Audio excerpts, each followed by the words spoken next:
പ്രധാനമന്ത്രി നരേന്ദ്രമോദിയെ സ്വീകരിക്കാനൊരുങ്ങി അനന്തപുരി. ഈ മാസം 23-നാണ് പ്രധാനമന്ത്രി തലസ്ഥാനത്ത് എത്തുക.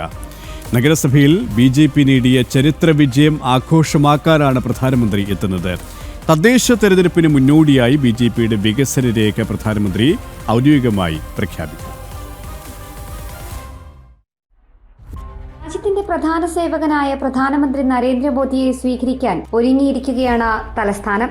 കേന്ദ്ര ആഭ്യന്തരമന്ത്രി അമിത്ഷായ്ക്ക് പിന്നാലെ പ്രധാനമന്ത്രി തലസ്ഥാനത്തേക്ക് എത്തുന്നത് BJP പ്രവർത്തകർക്ക് കൂടുതൽ ആത്മവിശ്വാസം നൽകുകയാണ്. പ്രധാനമന്ത്രി നരേന്ദ്രമോദി ഈ മാസം 23-ന് തിരുവനന്തപുരത്തെത്തും. കിഴക്കേക്കോട്ട പുത്തരിക്കണ്ടം മൈതാനത്തെ ഒരേ വേദിയിൽ റെയിൽവേയും BJPയും സംഘടിപ്പിക്കുന്ന 2 പരിപാടികളിൽ അദ്ദേഹം പങ്കെടുക്കും. രാവിലെ 10:30-ന് പ്രധാനമന്ത്രി എത്തുമെന്നാണ് നിലവിലെ വിവരം. 10:45 മുതൽ 11:20 വരെയാണ് റെയിൽവേയുടെ പരിപാടി.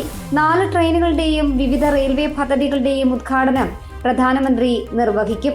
പിന്നാലെ അതേ വേദിയിൽ BJP സംഘടിപ്പിക്കുന്ന പരിപാടിയും നടക്കും. BJP ആദ്യമായി ഭരണം നേടിയ തിരുവനന്തപുരം കോർപ്പറേഷന് വേണ്ടിയുള്ള തലസ്ഥാനത്തെ വികസന പദ്ധതിയുടെ പ്രഖ്യാപനം പ്രധാനമന്ത്രി ചടങ്ങിൽ നടത്തും. 12:40-ന് അദ്ദേഹം ചെന്നൈയിലേക്ക് മടങ്ങും. ഫെബ്രുവരിയിൽ റെയിൽവേയുടെ ഉൾപ്പെടെ വിവിധ പരിപാടികൾക്കായി പ്രധാനമന്ത്രി വീണ്ടും തിരുവനന്തപുരത്ത് എത്തുമെന്നും വിവരമുണ്ട്. തദ്ദേശ തെരഞ്ഞെടുപ്പിലുണ്ടായ മിന്നും വിജയത്തിന് പിന്നാലെ പ്രധാനമന്ത്രിയെ തലസ്ഥാനത്തെത്തിക്കാനായതിന്റെ ആത്മവിശ്വാസവും BJP ക്യാമ്പുകൾക്കുണ്ട്.